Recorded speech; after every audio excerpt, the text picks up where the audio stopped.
बिस्मिल्लाहिर्रहमानिर्रहीम, अस्सलाम वालेकुम। Welcome back to Sam's biology. Dear students, chapter number 10 के दूसरे लेक्चर के अंदर आज हम डिप्लोब्लास्टिक एंड ट्रिप्लोब्लास्टिक ऑर्गेनाइजेशन के बारे में पढ़ेंगे और इनके अंदर कौन कौन से लिविंग ऑर्गेनिज्म स्पेशली जो एनिमल्स हैं वो आते हैं और एक दूसरे से वो किस तरह से रिजेंबल और डिफर करते हैं। और फिर फर्दर हम ट्रिप्लोब्लास्टिक यानी कि क्लास बाइलेट्रा को बॉडी कैविटी को देखते हुए उनको फर्दर डिवाइड करेंगे और उनके अंदर किस तरह से बॉडी कैविटी और किस किस तरह से प्रेजेंट है और उसका काम क्या क्या है डियर स्टूडेंट्स, हम इंशाल्लाह वो पढ़ेंगे। तो हम अपने लेक्चर को स्टार्ट करते हैं। सबसे पहले डिप्लोब्लास्टिक को डिफाइन करना होगा। डिप्लो का मतलब जो है डियर स्टूडेंट्स, डाई मतलब टू, डिप्लो टू के लिए इस्तेमाल होता है। ब्लास्टिक बेसिकली क्या है, ब्लास्टोडर्म है। जब एम्ब्रियो जो है वो डेवलपमेंटल स्टेजेस को क्रॉस कर रहा होता है तो उसके अंदर एक ब्लास्टूला स्टेज आती है जिसके अंदर एपीब्लास्ट और फर्दर आगे हाइपोब्लास्ट बनती है। तो इस तरह के जो लिविंग ऑर्गेनिज्म हैं, यहां पर देखें ब्लास्टोडर्म की बात हो रही है। ब्लास्टोडर्म यानी कि इसके पास सिर्फ और सिर्फ दो मेन डर्म्स होती हैं, दैट इज द एक्टोडर्म और एंडोडर्म। एक एक्टोडर्म होगी और दूसरी आपके पास कौन सी होगी, एंडोडर्म होगी। सो ब्लास्टोडर्म, इसमें देखें एक आपके पास एक्टो हो जाएगी जो बाहर वाली होगी और दूसरी आपके पास कौन सी होगी, एंडोडर्म हो जाएगी। अगर हम बात करते हैं ट्रिप्लोब्लास्टिक की, ट्रिप्लो मीन 3 और ब्लास्टिक मीन ब्लास्टोडर्म, तो इसमें इसकी जो आउटर मोस्ट होगी वो एक्टो होगी, फिर दरमियान वाली मीजोडर्म होगी और जो उसके बाद अंदर वाली है, एंड वाली है, दैट इज द एंडोडर्म। तो इसके अंदर तीनों तरह की जो है डर्म्स मौजूद होती हैं। ये आपके पास क्या कहलाते हैं, ट्रिप्लोब्लास्टिक कहलाते हैं। उसके बाद देखा जाए तो ये आपके पास डिप्लोब्लास्टिक जो ऑर्गेनाइजेशन है ये सिंपल होती है। यहाँ पे कम्प्लेक्सिटी आपको देखने को मिलती है क्योंकि देखिए इसमें लेयर्स ही 3 है, यहीं से मेन डिफरेंस जो है वो आपके सामने आता है। फिर अगर हम इसकी सिमिट्री की बात करें, प्लेन ऑफ सिमिट्री की बात करें, एक्सिस ऑफ सिमिट्री की बात करें, इट्स मीन कि इनको आप इक्वल प्लेन के अंदर कहाँ कहाँ से काट सकते हैं और कैसे कैसे काट सकते हैं। तो वो आपके पास ये इसका जो बिलोंग है वो रेडिएटा से है और इसकी जो सिमिट्री है वो भी रेडियल होती है। मिसाल के तौर पर जेलीफिश है, उसको आप मोर देन वन प्लेन से जो है वो काट सकते हैं, लेकिन बाइलेट्रा में क्या है, बाइलेटरल होती है। यानी कि अगर एक ऑर्गेनिज्म को एक एक्सिस से काटेंगे तो वो 2 इक्वल हिस्सों में डिवाइड हो सकता है, उससे ज्यादा इक्वल हिस्सों में डिवाइड नहीं हो सकता। या मिसाल के तौर पर अगर आप इस रेडियल सिमेट्री की बात करते हैं, स्टारफिश को हम 5 इक्वल हिस्सों में डिवाइड कर सकते हैं, लेकिन अगर प्लेनेरिया या ह्यूमंस की बात करूं तो हम सिर्फ उसको 2 इक्वल हिस्सों में जो है वो डिवाइड कर सकते हैं। फिर फर्दर हम देखते हैं कि इसके पास ये जो आपको एक्टो और एंडोडर्म मैंने बताई हैं, इनके दरमियान में बेसिकली क्या पाया जाता है, मीज़ेनकाइम पाए जाते हैं या फिर हम बोलते हैं मिज़ोग्लिया, जो कि most of the time non living cells होते हैं। ये जो मिज़ोग्लिया होता है ये एक्टो और एंडोडर्म के दरमियान में पाया जाता है और वी कैन से कि ये जो इंटरनल टिश्यू है उनको क्या करता है, सपोर्ट देता है। अगर इसकी बात की जाए तो यहां पर एक्टो और एंडो के दरमियान में क्या पाई जाती है, मीजोडर्म पाई जाती है।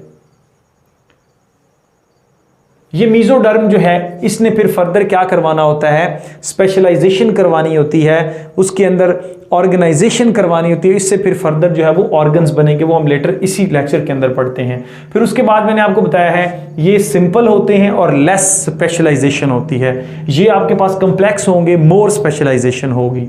फर्दर देखते हैं, जब लेस स्पेशलाइजेशन है तो स्पेशलाइजेशन में मतलब क्या कि इसमें कौन कौन सी चीजें डेवलप नहीं होती। तो पहले हम पढ़ेंगे ट्रांसपोर्ट सिस्टम। जिस तरह इनके पास वेस्कुलर सिस्टम है, लाइक ब्लड सर्कुलेटरी सिस्टम है, और कुछ के पास जो है वो लिम्फेटिक सिस्टम होता है। ये ब्लड सर्कुलेटरी सिस्टम और लिम्फेटिक सिस्टम इनके पास मौजूद है, लेकिन यहां पर ट्रांसपोर्ट का कोई सिस्टम मौजूद नहीं होता। सिंपल डिफ्यूजन के थ्रू ये चीज़ों की जो है वो अपटेक करते हैं या फिर जो वेस्ट मटेरियल उसको आउटसाइड ऑफ द बॉडी करते हैं। उसके बाद अगर सेंट्रल नर्वस सिस्टम की बात की जाए, सेंट्रलाइज्ड नर्वस सिस्टम यहां पर मौजूद नहीं होता। इस केस में क्या होता है कि जो एक्टोडर्म है, भाई बारी बारी हमने पढ़ना है, एक्टोडर्म क्या बनवाएगी, नर्वस सिस्टम बनवाएगी और इंटेगुमेंट्री सिस्टम बनवाएगी।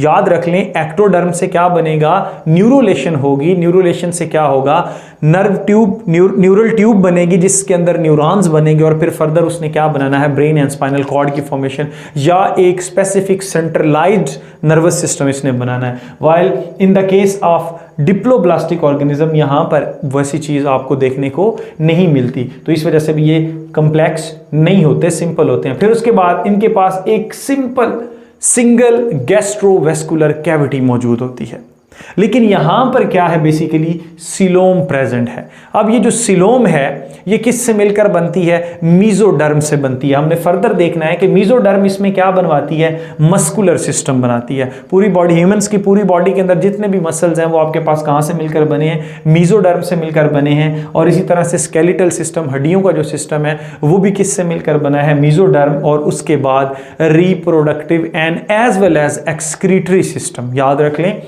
रिप्रोडक्टिव सिस्टम भी मीजोडर्म बनवाती है और एक्सक्रीटरी सिस्टम को भी मीजोडर्म ही बनवा रही होती है। तो यहां पर देखें हर एक सिस्टम जो है वो अलग है, ब्लड का सिस्टम अलग है, नाइट्रोजनस वेस्ट को निकालने का सिस्टम अलग है, स्पोर्ट के लिए अलग है, मूवमेंट के लिए अलग है, तो इसमें स्पेशलाइजेशन जो है वो ज्यादा है। That's why these are the more complex organism. और इसके अंदर जो है बाकायदा तौर पर जब हम बात करते हैं गैस्ट्रोवेस्कुलर कैविटी की, या जो एंडोडर्मिस है हमारे पास, उसके अंदर क्या है, लाइनिंग ऑफ डाइजेस्टिव सिस्टम मौजूद है plus glands of digestive system मौजूद है। उसके पास डाइजेस्टिव सिस्टम को बनाने के लिए स्पेसिफिक जो है वो सेल्स या इंफॉर्मेशन मौजूद है। दैट्स वाई हमारे पास उसकी एग्जाम्पल क्या है, लिवर। अब लिवर क्या है, वो पर्टिकुलर ग्लैंड है जो किसके अंदर हेल्प करता है, डाइजेशन के अंदर हेल्प कर रहा होता है, या डाइजेस्टिव सिस्टम का हिस्सा है। लेकिन इनके अंदर ये जो आपके पास ट्रिप्लोब्लास्टिक लिविंग ऑर्गेनिज्म है, इनके अंदर जब गट फॉर्मेशन होती है तो उसके अंदर माउथ और एनस दोनों सेपरेट होते हैं। मतलब एक इंजेक्शन का रास्ता है और दूसरा इजेक्शन का, इजेक्ट करने का रास्ता है, दोनों डिफरेंट है। Why in the case of diploblastic living organism, इसमें जो गैस्ट्रोवेस्कुलर कैविटी है वो सिर्फ एक सैक की तरह होती है और उसमें सिर्फ और सिर्फ सिंगल ओपनिंग होती है जिसको हम माउथ कहते हैं, और माउथ ही एनस के तौर पर भी काम कर रहा होता है। मतलब इन्होंने वहीं से इनटेक करना और फिर वहीं से क्या कर देना है, आउटसाइड उसको जो है वो निकाल देना है। उसके बाद अगर हम बात करते हैं, इसमें तो सेंट्रलाइज नर्वस सिस्टम है, जैसा कि मैंने आपको बताया, बाकायदा तौर पर न्यूरॉन प्रेजेंट है, तो इसके अंदर डिफ्यूज्ड नर्वस सिस्टम होता है और we can say network of neuron होता है। इसकी एग्जांपल आपके पास कौन से, नाइडेरियंस आ जाते हैं, उसके अंदर जेलीफिश है, हाइड्रा है, और इसके पास ये जो आपके पास ट्रिप्लोब्लास्टिक हैं, इसके पास बहुत सारी डाइवर्सिटी जो है वो मौजूद है, इंक्लूडिंग कॉर्डेट एंड हेमिकॉर्डेट। फिर फर्दर हमने देखना है क्लास बाइलेटरा, चूंकि बाइलेटरल सिमेट्री है, ट्रिप्लोब्लास्टिक है, ट्रिप्लोब्लास्टिक में आगे फिर फर्दर इनकी जो क्लास है वो कौन सी है, बाइलेटरा। ये एक ऐसा टैक्सॉन है जिसको हम फर्दर 3 मेन कैटेगरीज के अंदर डिवाइड करते हैं। किस चीज को देखते हुए, इनके पास एक्टोडर्म भी मौजूद है, इनके पास मीजोडर्म भी मौजूद और इनके पास एंडोडर्म भी मौजूद है, लेकिन फिर भी इनको फर्दर कैटेगराइज किया गया है। किस बेस पर, याद रखें डियर स्टूडेंट्स, जो मीजोडर्म होती है उसने क्या करना होता है, बॉडी कैविटी बनानी होती है, सिलोम बनवानी होती है, बॉडी के अंदर मुख्तलिफ तरह के ऑर्गन्स बनवाने होते हैं। अब यहां पर सारा काम किसका होगा, बेसिकली होगा मीजोडर्म का ही। मीजोडर्म स्प्लिट करती है तो क्या बनाती है, ब्लास्टोसील बनाती है, या फिर आप जब गैस्ट्रुला स्टेज पर देखते हैं तो मेन 3 जो है उसके अंदर लेयर्स बनती हैं, लाइक आपके पास जो है वो एक्टोडर्म है, मीजोडर्म है और एंडोडर्म है। जब ये तीनों बन जाती हैं उसके बाद फिर मीजोडर्म ने स्प्लिट करना है और क्या बनानी है, एक कैविटी बनानी है जिसको हम सिलोम का नाम देते हैं, और बॉडी कैविटी। उस बॉडी कैविटी के अंदर फिर क्या होने हैं, डिफरेंट ऑर्गन्स पाए जाएंगे। तो बेसिकली इन तीनों में डिफरेंस ही किसकी डिवीजन पर है, सिलोम की डिवीजन पर। अब सिलोम किससे डायरेक्टली रिलेटेड है, मीजोडर्म से, यानी कि इन सब के अंदर मीजोडर्म अपना डिफरेंट फंक्शन परफॉर्म करेगी, जिससे रिजल्ट में क्या है कि ये हमारे पास 3 मेन कैटेगरीज आती हैं। तो हम स्टार्ट करते हैं सबसे पहले बाइलेटरा। इनकी बॉडी कैविटी को देखते हुए हम इनको 3 के अंदर डिवाइड करते हैं। पहली है acoelomate, so there is no coelom, यहां पर आपको सीलोम देखने को नहीं मिलती। अगर हम नेक्स्ट बात करते हैं सूडोसीलोम, तो सूडो का मतलब क्या होता है? फॉल्स। तो यहां पर आपको देखने को सीलोम मिलती है, लेकिन ये सीलोम क्या है डियर स्टूडेंट्स? फॉल्स है, ट्रू नहीं है। लेकिन सिलोमेट में क्या है? ट्रू सीलोम प्रेजेंट है।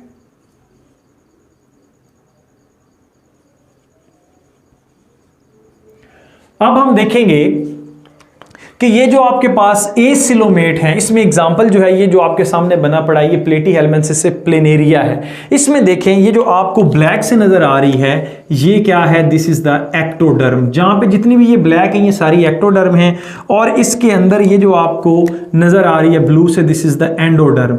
अब ये जो एंडोडर्म है इसके अंदर क्या मौजूद है? गट मौजूद है। फिर फर्दर हम ये देखेंगे कि ये जो आपको रेड से नजर आ रही है ये क्या है? मीजोडर्म है। तो ये आपके पास क्या है डियर स्टूडेंट्स? मीजोडर्म। अब इसमें हम देखेंगे कि इस तरह का जो लाइफस्टाइल है क्या वो भी कॉम्प्लेक्स है इसकी निस्बत, या कि वो क्या है? सिंपल है इन दोनों की निस्बत, लाइक सूडोसिलोमेट और सिलोमेट की निस्बत। तो यहां पर हम देखेंगे ये जो आपके पास स्पेसिफिक कैटेगरी है जिसके अंदर हम प्लेटीहेल्मिन्थिस या प्लेनेरिया को बात करते हैं, तो हम कहते हैं कि यहाँ पर इसके पास कोई ट्रांसपोर्ट का सिस्टम जो है वो वेल डेवलप नहीं होता है लेकिन वेल डेवलप नहीं होता। यहाँ पर हम इस बात को मानते हैं, लेकिन हम बात करेंगे nervous system and excretory system, वो इसके पास वेल डेवलप होते हैं क्योंकि एक्सक्रीटरी सिस्टम इसमें जो है वो मीजोडर्म बनवा रही होती है। फिर हम फर्दर देखते हैं फॉल्स सिलोम या सूडोसिलोमेट को, तो हम देखते हैं जो बाहर है वो आपके पास क्या है? दैट इज द एक्टोडर्म, और इसके साथ ये जो ब्लू से आपको नजर आ रही है जो कि गट फॉर्मेशन, उसके बाद आपको नजर आएगी एंडोडर्म, और ये इसके अंदर गट मौजूद है। और ये जो आपको नजर आ रही है ना, दिस इज द मीजोडर्म। इस मीजोडर्म ने इसका स्केलेटल सिस्टम बनवाना है, मीजोडर्म। और ये जो आपके पास है ये भी मीजोडर्म है, इसने क्या बनवाने हैं? बॉडी ऑर्गन्स बनवाने हैं। तो ये मीजोडर्म इसके अंदर बॉडी ऑर्गन बनवा रही होती है, लेकिन यहां पर एक डिफरेंस है। देखें ये जो एक्टोडर्म है या बॉडी वॉल है, इसके साथ साथ तो आपके पास मीजोडर्म मौजूद है, लेकिन गट की साइडों पर मीजोडर्म मौजूद नहीं है।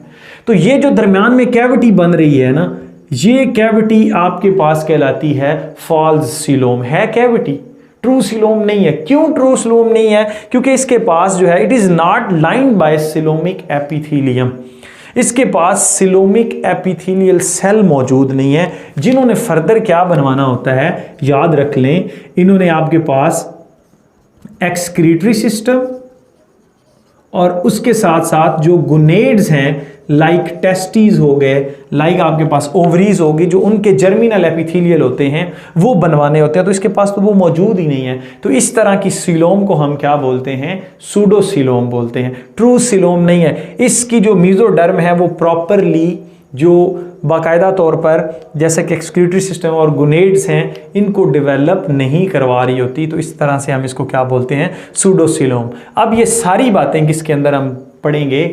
सिलोमिक, सिलोमेट और सिलोमिक लिविंग ऑर्गेनिज्म के अंदर पढ़ेंगे, एनिमल्स के अंदर पढ़ेंगे, जिसके अंदर सिलोम बाकायदा तौर पर प्रेजेंट है, ट्रू सिलोम है, और उसके अंदर एक फ्लूइड मौजूद है जिसको हम क्या बोलते हैं? Coelomic fluid. अगर हम इसकी बात करते हैं तो ये आपके पास जो ब्लैक से आपको नजर आ रही है, दिस इज द एक्टोडर्म, और उसके बाद ये जो आपको ब्लू से नजर आ रही है ये आपके पास कहलाती है एंडोडर्म, और ये जो आपको रेड से नजर आ रही है यहां से, ये आपके पास कहलाती है पेराइटल मीजोडर्म, और ये जो अंदर वाली है दिस इज द